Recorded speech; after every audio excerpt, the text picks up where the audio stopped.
하는 제목으로 함께 은혜를 나누겠습니다. 우리가 부활절이 되면 이렇게 고백합니다. 예수님이 살아나셨습니다. 또 부활하신 예수 그리스도 이렇게 고백하고 또 이렇게 외칩니다. 근데 우리가 이 부활의 아침에 우리가 다시 한번 생각해보고 또 우리가 질문 스스로 해야 할 질문이 있다고 보는데, 지금 정말 하나님 예수님이 살아계시는가? 지금 우리가 살아계신 하나님 예수님과 우리가 함께 동행하고 있는가? 라고 하는 질문들을 우리가 해야 할 줄로 압니다.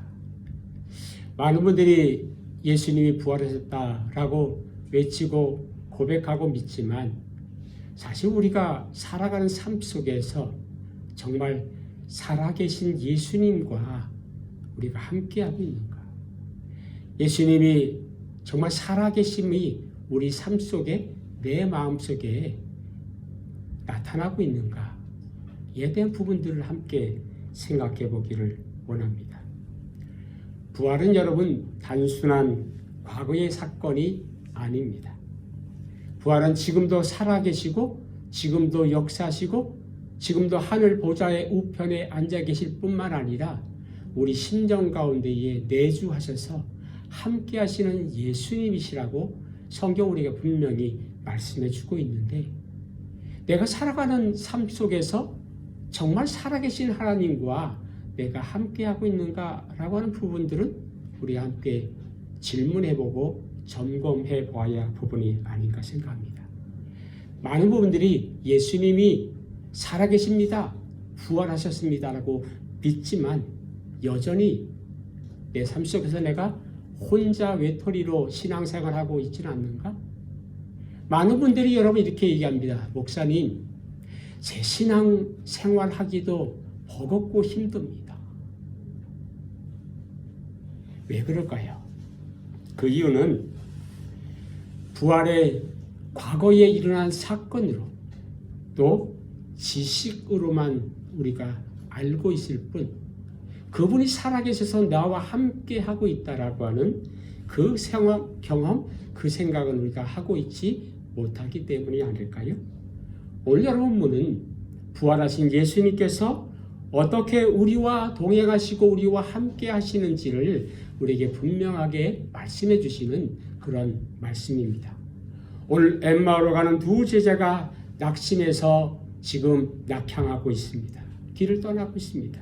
그런데 놀라운 사실은 뭐냐면, 그들이 예수님을 믿지 못하고 낙향하고 도망가고 있는 그때에 예수님이 그들과 그 길 위에서 함께 계셨다는 것을 성경 우리에게 기록을 하고 있어요. 그래서 여러분, 부활은 단순한 사건이 아니라 부활은 지금도 나와 함께하고 있는 현재적인 사건이고 동행하는 사건이다라고 성경 우리에게 말씀하고 있는 겁니다. 오늘 본문의 말씀을 통해서 몇 가지 함께 은혜를 나누며 우리의 삶을, 우리의 신앙을 다시 한번 점검하고 정말 하나님과 살아계신 예수님과 부활하신 예수님과 동행하는 저와 여러분 되어지기를 주님을 축원합니다. 첫 번째는 뭐냐면, 부활하신 주님께서 낙심한 인생길에 찾아오셔서 함께 걸으신다는 것을 우리에게 말씀하고 있습니다. 13절 말씀 볼까요? 이렇게 얘기합니다. 그날에 그들 중에 둘이 예루살렘에서 25리 되는 엠마오라 하는 마을로 가면서 이렇게 얘기합니다. 여기서 우리가 놓치지 말아야 될 일이 있어요. 그건 뭐냐면, 예수님은 제자들이 잘 나갈 때가 아니라 실망하고 예수님을 부인하고 도망가는 그 자리에 예수님이 함께하고 계시다는 것을 성경 우리에게 말씀하고 있습니다. 오늘 그날이라고 하는 날은 어떤 날일까요? 그날은 바로 예수님이 십자가에 돌아가신 날입니다. 그래서 그들은 예수님이 왕이 되고, 그들이 왕이 되면 내가 좌의정 우의정 뭔가 한 자리 할 줄로 알았는데, 허망하게 죽어 십자가에 달려 돌아가신 예수님을 보면서 그들은 실망했어요. 낙심하고 자신의 계획들이, 자신의 소망들이 완전히 무너진 상태가 바로 그날입니다. 그날에 그들은 다 실망해서 이제 엠마오로 도망가고 있는 거예요. 그들의 기대는 무너지고 소망도 사라지고 이제 무엇을 해야 될지 방향도 잃어버렸습니다. 그래서 그들은 어디 가요? 예루살렘을 떠나는 겁니다. 사실 여러분 그들에게 있어서 예루살렘은 소망과 기대의 장소입니다. 예루살렘에서 예수님이 새로운 왕국을 이루실 거라고 하는 여러분 정말로 기회의 땅입니다. 어떤 사람들은 베트남이 기회의 땅이 있던 분들이 있습니다. 내가 베트남에 가면 내가 무엇을 이룰 수 있을 거야. 그런데 자기의 소망대로 되지 않으니까 어떻게 해요? 낙심하고 엠마오로 도망가고 있는 겁니다. 하나님께서 새로운 길을 나에게 주실 것이다. 자기의 기대가 채워지지 않자 그들은 도망가고 있어요. 여러분 사실 우리도 그런 때가 있습니다. 많은 분들이 중국과 베트남과 그 다른 나라를 우리가 나갈 때는 큰 소망을 가졌어요. 어떤 분이 베트남에 올 때는 내가 큰 꿈을 가졌어요. 내가 하나님이 나를 이끄셨고 부르셨기에 내가 이 땅에 가면 뭔가 새로운 일들이 일어날 거야 라고 하는 큰 기대로 가지고 우리는 떠납니다. 그런데 사실 우리의 삶을 뒤돌아보면 과연 그렇습니까? 물론 여러분 성공하신 분들도 있어요. 그러나 첫밤부터 승승장구해서 끝나신 분들은 제가 제 기억으로는 본 적이 없어요. 낙심하고 실망하고 넘어지고 이 제자들처럼 엠마오로 도망가고 싶고 했던 도망하려고 몇 번이나 계획했던 그럼에도 불구하고 참고 여기까지 와서 여기까지 오다 보니까 그래도 자리 잡고 그래도 여기까지 온 것을 사실 우리가 고백하지 않습니까? 기도가 응답되지 않을 때, 내 신앙의 회의가 올 때, 내 삶이 뜻대로 되지 않을 때 우리는 엠마오라고 하는 길로 우리는 갑니다. 그 길은 도망의 자리입니다. 그때 여러분 성경 뭐라고 하시려면 이렇게 얘기하고 있어요. 15절 말씀 볼까요? 함께 읽어보겠습니다. 준비 시작.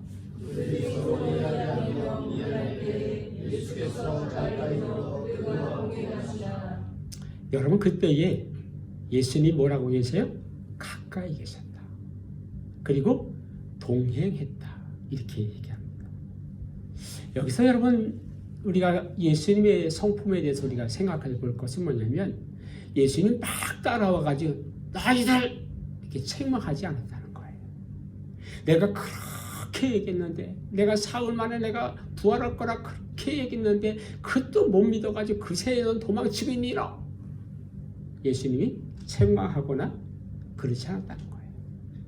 또 한 가지 뭐냐면 예수님이 성경에 가까이 계셨다. 예수님이 멀찌감치해서 이놈들 어떻게 하나 두고 보자 이렇게 하지 않았다는 거예요. 예수님이 가까이 오셨습니다. 이 예수님에 대해서 우리 하나님에 대해서 여러분 이사야서 42장 3절은 하나님의 성품에 대해 이렇게 말씀하세요. 상한 갈대를 꺾지 아니하시며 꺼져가는 등불을 끄지 아니하시는 분이다. 내가 잘못하고 내가 주님을 배신할 때에 우리 주님을 혼내실 것 같은데 우리 상한 마음을 꺾지 아니하시고 가까이 오셔서 동행하시며 위로하시는 분이 바로 우리 하나님이다. 이렇게 말씀합니다. 여러분 이 동행한다는 뜻은 뭐냐면 함께 걷다 또 같은 길을 간다는 뜻이에요. 지금 여러분 예수님이 지금 낙심해서 지금 절망의 길을 갈 때에 예수님이 그들과 같은 방향을 가고 있는 거예요. 거기서 손목 잡고 멱살 잡고 가자! 라고 방향을 바꾸시지 않으셨어요. 함께 절망의 길에 함께 걷고 있는 거예요. 정말로 감사한 것은 뭐냐면 예수님이 그 절망의 길에 제자들과 함께 따라오셨고 함께 걷고 있다는데 우리는 기억을 해야 합니다. 여러분, 길을 잃은 아이가 있어요. 아빠가 그 아이를 막 찾다가 아이를 만나면 내 이놈! 이게 아니라 슬피 울고 불안해할 아이를 딱 손잡고 껴안으면서 아빠가 왔어. 걱정하지 마. 이게 우리 아버지라고 성경 우리에게 말씀하고 있는 거예요. 지금 여러분 낙심 가운데 있는 분들이 있습니까? 누군가의 아픔 때문에, 누구의 질병 때문에 내가 뭔가 할 수 없어서, 내가 보탤 수 없어서, 능력이 없어서 낙심 가운데 있는 분들이 있습니까? 사업이 내 생각대로 안 돼서, 직장이 내 생각대로 안 돼서, 내 믿음 생활이 내 마음대로 되지 않아서 낙심 가운데 있는 분들이 있을 겁니다. 기도가 내 생각대로 되지 않았을 때에 그런 분들이 있습니다. 또한 신앙이 무너져 있는 분들도 있을 것입니다. 근데 여러분, 우리가 기억하십시다. 도망가지 마세요. 포기하지 마세요. 그 자리에서 주님을 만나세요. 그 자리는 바로 우리가 주님을 만날 자리임을 성경 우리에게 말씀하고 있습니다. 시편 43편에 이렇게 얘기합니다. 요한한 마음이 상한 자에게 가까이 하신다. 우리가 낙심의 길에 있을 때에 우리는 나 혼자 있을 것이라고 생각되지만 예수님이 그 자리에 찾아오셨고 가까이서 함께 계신다. 성경을 이렇게 말씀하고 있습니다. 우리 인생에 그럴 때가 있잖아요. 날이 저물어 갈 때, 빈들에서 거릴 때, 그때가 하나님의 때. 내 힘으로 안 될 때, 빈손으로 거릴 때, 내가 고백해 여호와 이래. 주가 일하시네, 주가 일하시네, 주께 맡기는 자예요. 함께하는 자예요. 내 마음을 그분께 털어놓은 자예요. 하나님이 함께하신다. 사랑하는 성도 여러분, 엠마오로 가는 그 두 제자가 남 얘기가 아닙니다. 사실은 그 엠마오로 가는 그 제자가 사실은 나입니다. 나와 함께 하시고 나를 사랑하시는 그분을 만나는 이 부활의 아침이 되기를 주님의 이름으로 축원합니다. 두 번째는 뭐냐면 부활하신 주님은 말씀을 통해 주님을 깨닫게 하신다. 이렇게 말씀합니다.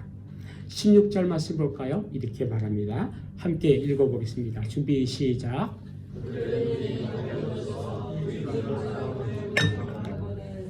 여러분, 우리가 살아계신 예수님을 우리가 경험하거나 함께 하심에도 불구하고 우리가 못 알아볼 때가 너무 많아요.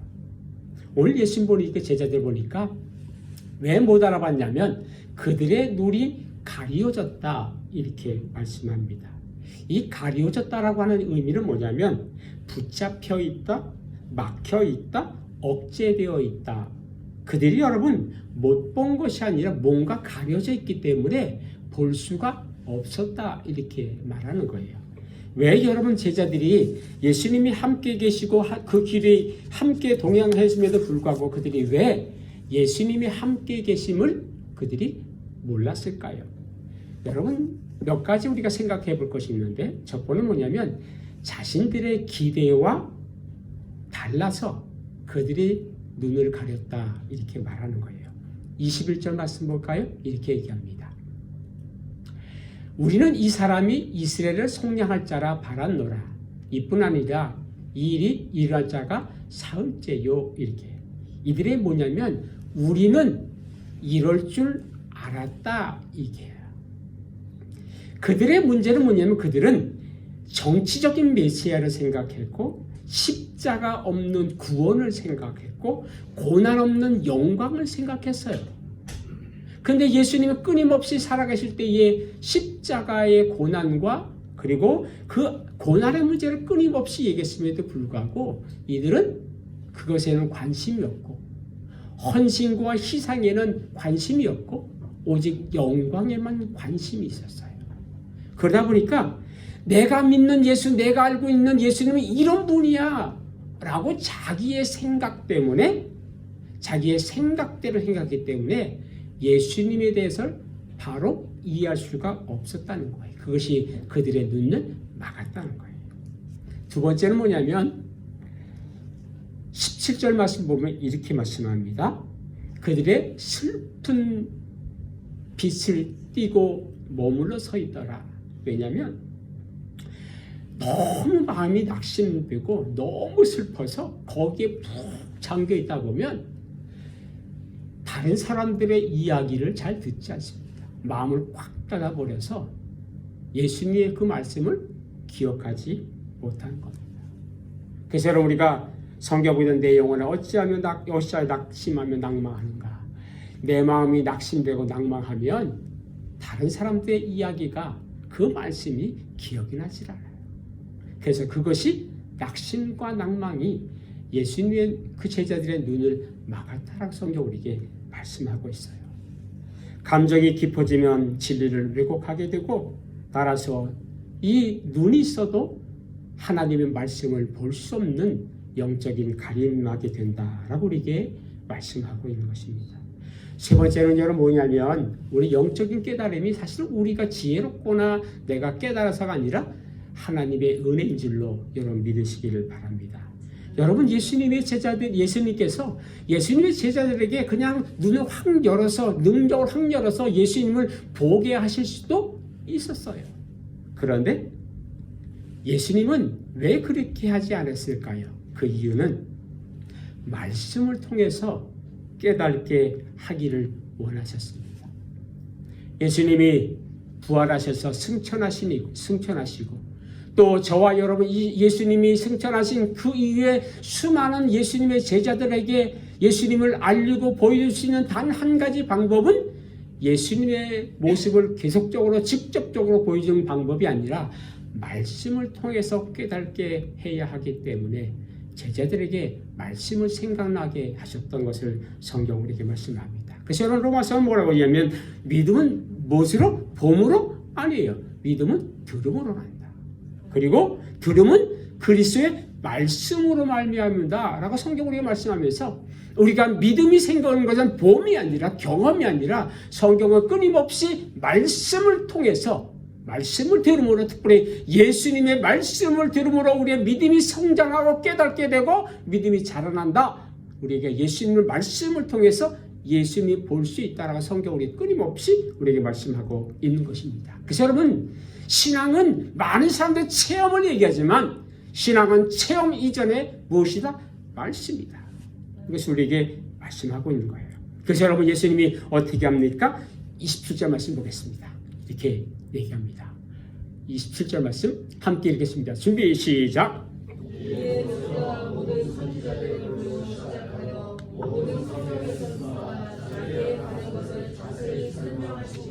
예수님이 자신의 모습을 보여주기 전에 예수님이 그 전에 제자들에게 이야기했던 그 말씀을 다시 풀어서 설명하는 거예요.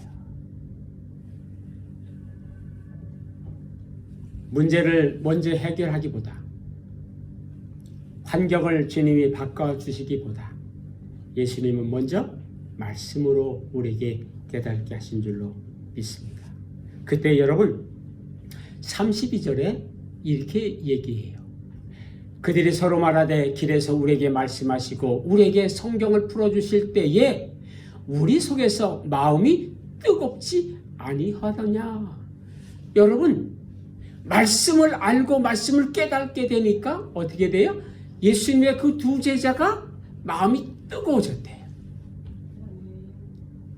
전에 예수님이 돌아가시기 전에 예수님이 그렇게 말씀하셨던 그 말씀이 내 말씀에 뜨겁지 않고 냉랭했던 그 말씀이 이제 예수님, 부활하신 예수님이 다시 오셔서 그 말씀을 자세히 풀어주셨을 때에 그 말씀이 다시 한번 기억나게 되고 깨닫게 해져서 어떻게 돼요? 가슴이 뜨거워졌다.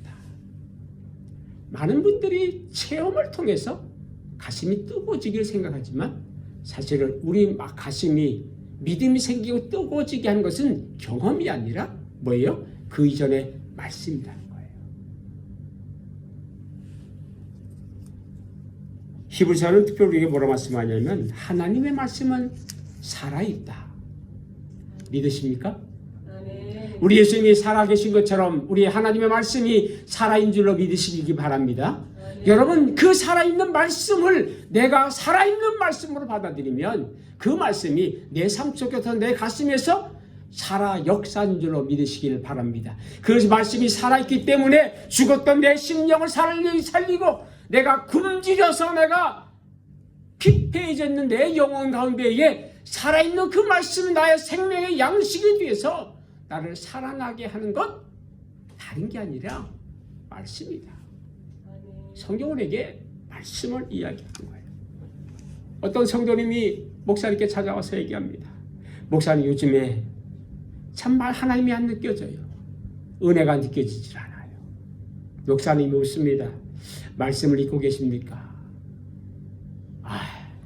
요즘에 목사님 너무 바빠가지고 말씀을 읽을 시간이 없어요. 그래서 제가 여러분들에게 3분의 기적을 보내드리잖아요. 하루 24시간 3분만 시간을 빼자.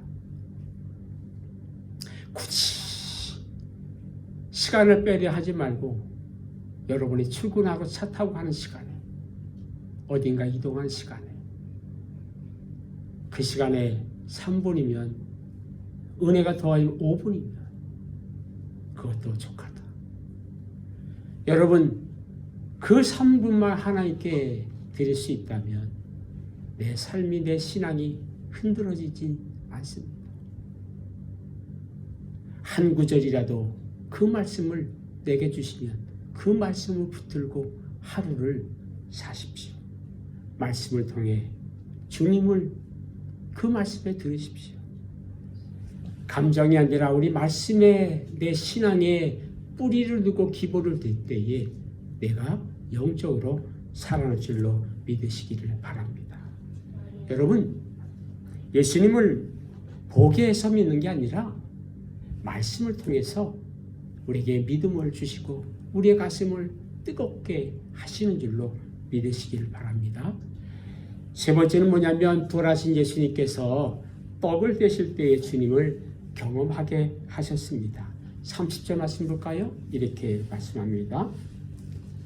그들과 함께 음식 잡수실 때에 떡을 가지사 축사하시고 떼어 그들에게 주시니 31절 그들의 눈이 밝아져 그인 줄 알아보더니 예수님은 그들에게 보이지 아니하시는지라.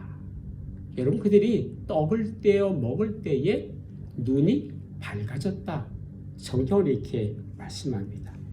여기서 중요한 것은 뭐냐면 말씀을 들을 때에 가슴이 마음이 뜨거워졌고 성찬에 하나님의 예수님의 그 떡을 먹을 때에 눈이 떴다. 이렇게 말씀합니다. 눈이 밝아졌다라고 하는 의미는 뭐냐면 완전히 열리다, 깨닫게 되었다는 의미를 갖고 있어요. 여러분, 우리가 가장 중요하게 오게 되는 것이 뭐냐면 떡을 떼는 자리에서 눈이 밝아졌다는 것을 우리가 우리가 기억해야 합니다. 왜 여러분, 예수님은 떡을 떼는 순간에 자신을 드러내셨을까요? 그것은 여러분 우연이 아니에요. 예수님께서 잡히시던 밤에 만찬을 열으시고 제자들과 함께 떡을 떼며 잔을 나누면서 예수님에 대해서 말씀해 주셨습니다. 떡은 찢기신 내 몸이고 잔은 흘린 내 피다 라고 얘기하면서 예수님께서 이것을 미리미리 얘기해 주셨어요. 그런데 사실 여러분, 우리가 성찬식을 우리가 할 때에 그냥 아무 생각 없이 우리가 떡과 잔을 받잖아요. 예수님의 제자들도 그날 밤에 잔치를 벌리니까 그냥 먹고 즐기는데 관심이 있었지 예수님 말에는 별 관심이 없었어요. 아이 떡이 무슨 찢기신 몸이야. 잔이 뭐가 피야. 아이 무슨 예수님 뭔 소리 하는 거예요? 이렇게 생각하고 깊게 생각하지 않았어요. 근데 예수님이 돌아가시고 부활하신 이후에 이제 제자들 향하여 떡을 뗄 때에 그들이 이것이 예수님이 그날에 하신 그 말씀이었구나. 그것이 깨달아졌을 때에 비로소 예수님을 보게 되는 역사가 일어났다는 것을 우리에게 말씀하고 있습니다. 그래서 여러분 성찬은 단순한 의식이 아니라 주님의 죽으심을 기억하는 자리이고 부활을 경험하는 자리이고 또 동행을 확인하는 자리다. 그래서 여러분 많은 성도님들이 성찬식을 할 때에 그냥 받아요. 그리고 습관적으로 그냥 받아요. 그런데 성찬은 믿음으로 받을 때에 그 성찬이 실제적으로 내 삶 속에 경험되는 그런 은혜가 있음을 성경 우리에게 말씀해 주고 있습니다. 그래서 여러분 성찬을 우리 다시 한번 우리가 생각할 때에 성찬은 그리스도와 연합하는 자리이고 성찬은 눈이 열리는 은혜를 얻는 그런 자리이며 자기 점검과 회복이 일어나는 그런 자리입니다. 그래서 여러분 성경 우리가 뭐라고 말씀합니까? 성찬할 때에 자신의 사람이 자기를 살핀 후에 이 성찬에 참여하라 라고 하는 것은 이 시간을 통해서 내 자신을 점검하고 회복하는 시간으로 삼을 것을 성경 우리에게 권면하고 있는 겁니다. 그리고 여러분 끝으로 이 성찬은 재림신앙을 회복하는 시간입니다. 성찬을 우리가 이제 그러므로 그냥 습관적으로 받지 않기를 바랍니다. 믿음으로 받으시고 지금이 주님이 나와 함께 하신다는 그런 믿음으로 받아들이실 때에 성찬 가운데 하나님의 놀라운 은혜가 여러분 가운데 있을 줄로 믿으시기를 바랍니다. 여러분 이제 33절에 뭐라고 얘기합니까? 이렇게 얘기합니다. 곧 그때로 일어나 예루살렘으로 돌아가 보니 11 제자 및 그들과 함께한 자들이 모여 있었다. 여러분 이제 예수님을 경험하고 믿게 되었던 보았던 이 제자가 다시 어디로 가요? 예루살렘으로 돌아가게 됩니다. 아까도 얘기했지만 예루살렘은 소망과 기대의 자리였습니다. 엠마오는 이제 도망가는 자리였습니다. 이제 여러분 다시 그들이 도망의 자리에서 다시 예루살렘으로 올라가는 거예요. 절망의 길에서 비전과 꿈과 소망의 길로 다시 올라가고 있습니다. 낙심의 자리에서 이제는 증거하는 하나님의 예수님 부활하신 예수님을 증거하는 자리로 그들이 다시 돌아가고 있습니다. 여러분 이게 진짜 부활절이에요. 이것이 진짜 우리가 부활절을 지키는 그 의미예요. 부활절이 됐다고 잔치하고 달걀 먹고 여러 가지 행사가 해서 중요한 게 아니라 우리가 다시 예수님의 이 두 제자처럼 다시 부활의 길로 간다는 것은 다시 예수님이 말씀하신 그 길로 다시 가는 것입니다. 여러분 우리가 예수님이 왜 이제 목적의 길로 가고 우리가 존재의 길로 다시 가는 것이 부활의 참된 이유예요. 왜 우리가 이 땅에 살아가고 있는가? 왜 우리가 이 땅 베트남에 와 있는가? 나이 먹고 밥 먹고 나서 내가 이제 나이 먹으면 주님께 하늘나라에 가기 위해서 내가 신앙생활 하는가? 아니, 예수님이 부활하신 예수님 마지막 승천하시면서 우리에게 하신 말씀이 있잖아요. 너희는 가서 모든 족속으로 제자를 삼아 아버지와 아들과 성령으로 세례를 주고 내가 너희에게 모든 것을 가르쳐 지키게 하라. 내가 세상 끝날까지 너희와 함께 하겠다. 지상명령 아니?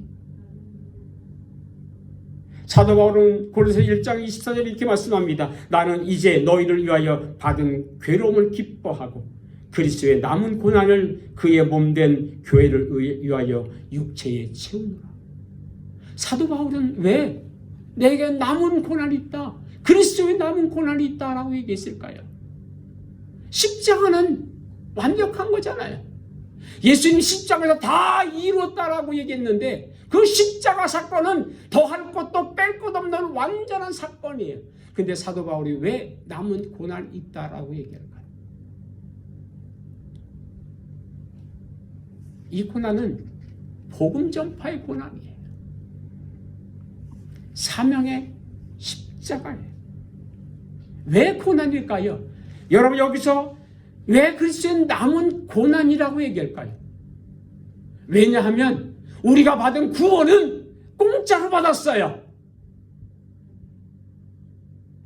값없이 받았어요. 그런데 십자가를 증거하는 이 남은 고난은 가격을 들여야 돼요. 복음을 증거하는 데는 고난이 따라요. 아픔이 따르고 내 헌신이 따라요. 그래서 내가 구원은 받고 내가 은혜 받고 하나님의 자녀 된 것은 거저 받았지만 내가 그리스도의 남은 고난을 살을 때는, 복음 증거할 때는 내가 투자해야 되고 헌신해야 되고 고난을 받아야 돼요. 그래서 사도 바울은 우리에게 뭐냐면 그리스도의 남은 고난을 내가, 교회가 살아내야 된다라고 우리에게 말씀하는 거예요. 지난 한 주간 두 분의 목사님을 만나면서 제가 큰 은혜를 받았어요. 얼굴도 만난 적이 없는 목사님이 두 분이 베트남에 왔다가 여권을 잃어버렸어요.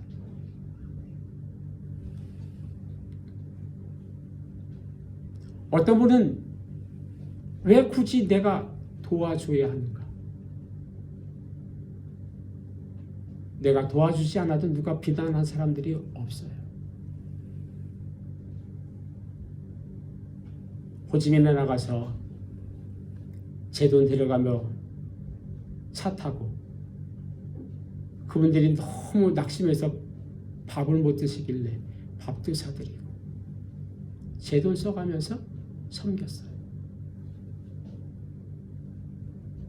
결국은 진짜 저도 길이 없고 아는 분들이 다 물어봤더니 그거 일주일 이상 걸린다. 목사님 안 돼, 빠져. 그러더라고요. 근데 그래도 한번 해보자. 다음날 받았어요. 비자를. 그리고 나가셨어요. 그분들이 여러분 지난주 금요일날 못 나가가지고 종려주일교회에서 못 드리고 고난주간에 새벽기도해야 되는데 여기서 고난당하고 있고, 가만 놔두면 부활주일도 여기서 못 드리고 한국에서 못 드리고 여기서 들어갈 판이에요. 그래도 부활주일은 목사가 거기 가서 드려야 되지 않는가, 자신의 교회에서. 진짜 은혜로 수요일날 나갔어요. 하루 만에.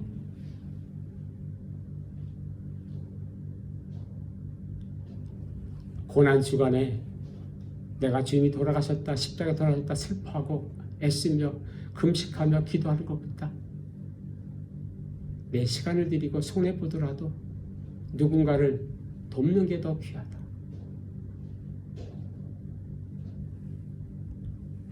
부활의 아침에 우리가 예수님 부활했습니다, 잔치하고 달걀 까먹고 기뻐할 게 아니라 내가 정말 왜 주님 부활하셨는가? 내가 왜 특별히 하나님이 이 땅 베트남에 나를 부르셨는가? 물론 먹고 살기 위한 건 중요하지요. 근데 먹고 사는 건 한국에서도 가능해요. 근데 왜 하나님이 나를 이 땅에서 먹고 살게 하시고 사업을 하게 하시고 직장을 갖게 하셨는가? 그것도 내가 있는 동안에 하나님이 나를 이 땅에 선교사로 부르셨다라고 내가 믿고 내가 사명의 자리라고 생각하면 이 시간이 얼마나 복된 시간일까요? 언젠가 우리는 다 한국으로 돌아가야 할 사람들인데 내가 갈 때에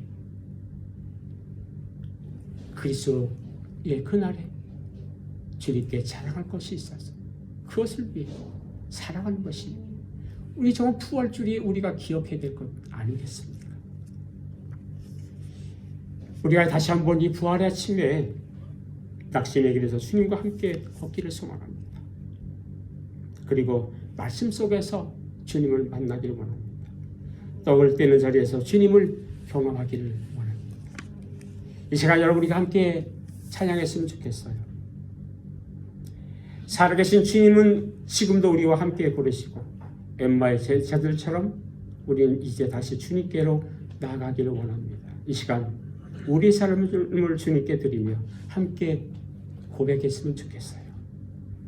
주님 다시 오실 그날까지 주님 제가 이 길을 가겠습니다. 우리가 고백하며 이 찬양을 하나님께 올려드리겠습니다. 함께 찬양합니다.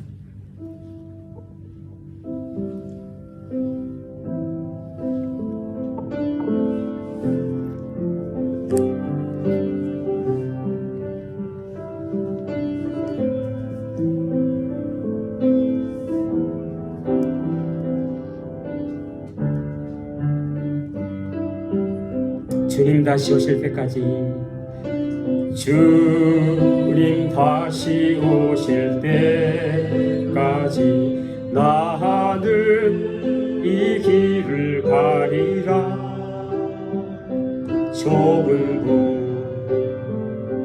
좁은 길 나의 십자가 지고 나의 가는 이 길 끝에서 나는 주님을 보리라. 영광의 내 주님 나를 맞아주시리. 주님 다시 오실 때까지 나는 일어나 달려가리라. 주님 영광 온 땅 덮을 때 나는 일어나 노래하리. 내 사모하는 주님 온 세상 구주시라. 내 사모하는 주님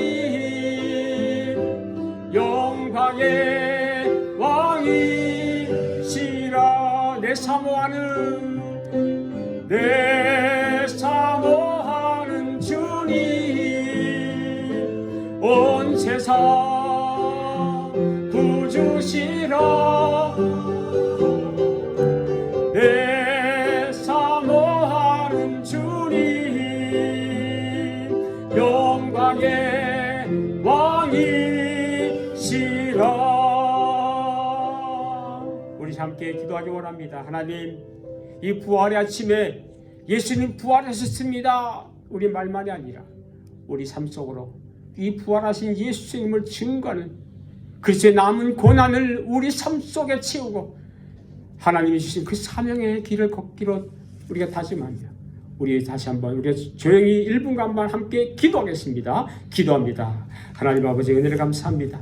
저들이 땅에 불러주시고 하나님이 그리스도의 남은 고난에 저들 불러주시며 이 부활의 아침에 그 삶을 살아갈 수 있도록 저를 초청하시고 인도하신 것을 감사를 드립니다. 하나님, 이제 엠마오로 가는 그런 제자들이 예수님을 만나고 그들이 뜨거워져서 그들이 다시 예루살렘의 길을 갔던 것처럼 우리가 사명의 자리, 복음 전파의 자리, 그리스도의 남은 고난의 자리에서 그리스도를 향하여 주를 향하여 드려지는 우리의 삶이 되게 축복하여 주시옵소서. 하나님 아버지 은혜를 감사합니다. 오늘 주님의 말씀을 통해 깨닫게 하여 주시고 부활의 참된 의미를 생각하게 하신 것을 감사합니다. 지금 살아 역사하시며 우리와 함께 하시는 그 주님과 함께 동행하고 그리스도의 남은 고난을 우리의 삶 속으로 채우기를 다짐하고 소망하오니 우리의 삶을 주님께 드립니다. 우리의 삶과 통하여 주님께 영광 돌리고 그리스도의 복음을 증거하는 선교사의 삶을 살게 하여 주시옵소서. 감사하고 예수 그리스도의 이름으로 기도드리옵나이다. 아멘.